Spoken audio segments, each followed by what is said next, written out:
आजच्या बैठकीचं मी महत्त्वाचे तुम्हाला मुद्दे सांगतो आणि ते अतिशय महत्त्वाचे आहेत. शिवसेना वंदनीय बाळासाहेब ठाकरे यांच्या विचारधारेवरती काम करते आणि एकनाथ शिंदे साहेबांच्या नेतृत्वाखाली काम करते. त्या शिवसेनेच्या माध्यमातून आज एक अधिकृत फेरीवाल्यांच्या प्रश्नांबाबत खूप महत्त्वाचं असं न्याय आजच्या बैठकीमध्ये आम्हाला मिळालेला आहे.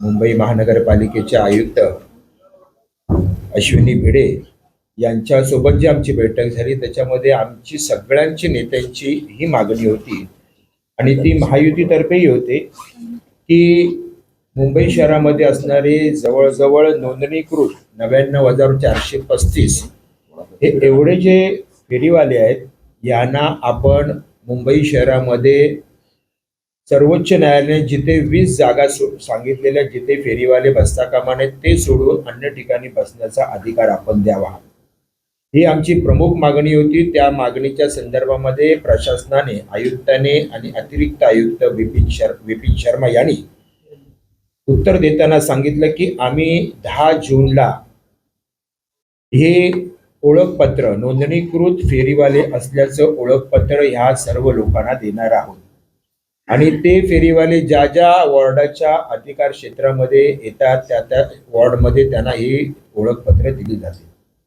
याचाच अर्थ आहे की हे एक प्रकारचं तात्पुरतं का होईना परवाना या फेरीवाल्यांना देण्याचं यश आजच्या या आमच्या बैठकीतून प्राप्त झालं असं मी म्हणेन. या तात्पुरत्या नोंदणीकृत ओळखपत्रामुळे पोलिसांचे हप्ते, महानगरपालिकांचे अधिकारी जर काही घेत असतील हप्ते ते देखील यांच्याकडून घेता येत कामा नये अशा प्रकारची देखील मागणी आम्ही त्यांच्याकडे, प्रशासनाकडे केलेली आहे.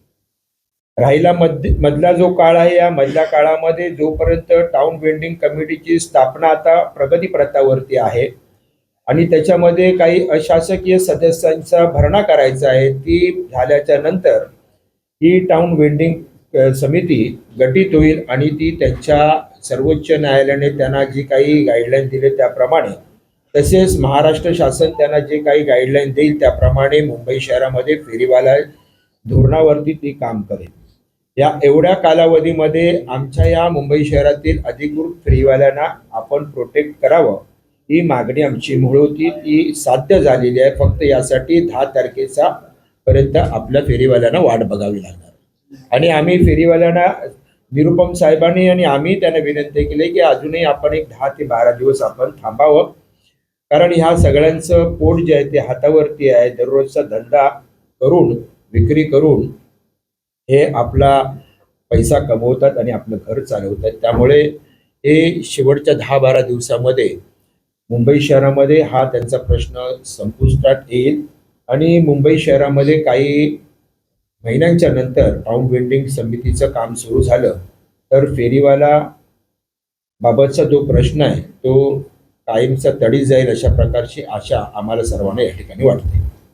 डेडलाईन जर पाळली गेली नाही तर काय नाही, डेडलाईन पाळली गेली नाही ती त्यांना पाळावीच लागेल, कारण त्यांची प्रशासनाची तयारी आहे. त्यांनी आम्हाला काही ओळखपत्रांचे नमुने या ठिकाणी दाखवलेले आहेत आणि निश्चितपणाने आमचा विश्वास आहे की मुंबई महानगरपालिकेचे आयुक्त फार सक्षम आहेत, अतिरिक्त आयुक्तही सक्षम आहेत आणि त्यांनी केलेली जी काही कारवाई होती ती आम्हाला जी ओळखपत्राबाबतची ती दाखवलेली, त्यामुळे निश्चित काम हे होईल. मुंबईमध्ये अनेक लोक म्हणजे विचारलं की वसई विरार किंवा आदिवासी पट्ट्यातून अनेक जण ते काहीतरी विकायला येतात, त्यांची काही रजिस्ट्रेशन नाही, त्यांचं काही हे नाही. तर शिवसेना आता दादरला मेनली आता सणावाराच्या दिवसात येतात, तर त्यांच्याकडे त्यांना कसा न्याय देणार?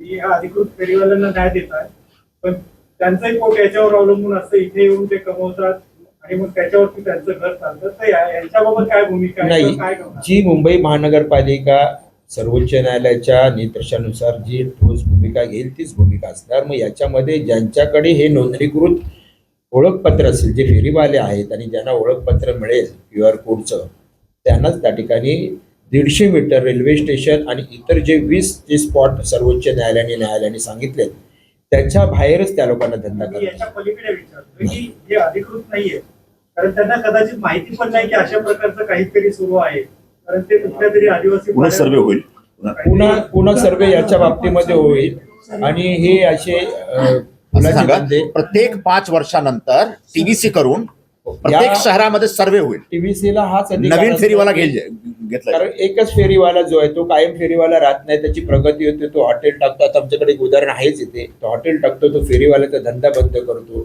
किंवा एखादा हॉटेलवाला पण फेरीवाला बनू शकतो. याच्यामध्ये स्थलांतर आणि स्थित्यंतर होत असते. त्यामुळे हे टाउन पेंटिंग समितीचं काम आहे की त्यांनी वर्षांनी किंवा 2 वर्षांनी जसं त्यांना सांगितलं जाईल त्याप्रमाणे पुनर्सर्वेक्षण करून हे अपडेट केले जाईल.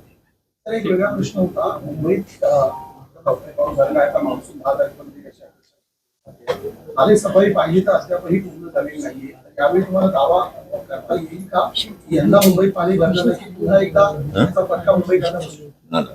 नाही, चांगल्या पद्धतीमध्ये नालेसफाई सुरू आहे. आपण पाहताय महापौर एका बाजूने, आम्ही सगळे एका बाजूने, स्थायी समितीचे अधिकारी, भारतीय जनता पार्टीचे मुंबईचे अध्यक्ष, आमचे स्थानिक नगरसेवक, सगळ्याच पक्षाचे आपण आपल्या प्रभागामध्ये नालेसफाईची पाहणी करतात.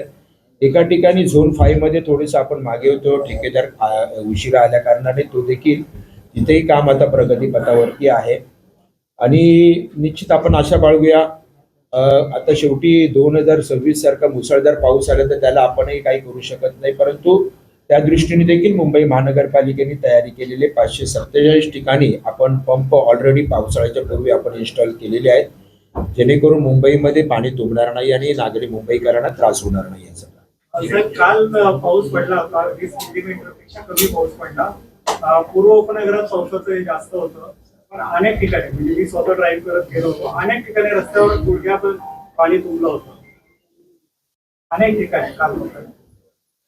नाही, अशी आता सुरुवातीच्या पहिल्या पावसामध्ये थोडंसं आपल्याला थोडंसं त्रास होतोच, आणि त्या दृष्टीने देखील आपण संबंधित अधिकारी असतील त्यांना देखील याची दखल घ्यायला आपण सांगूया लगेच.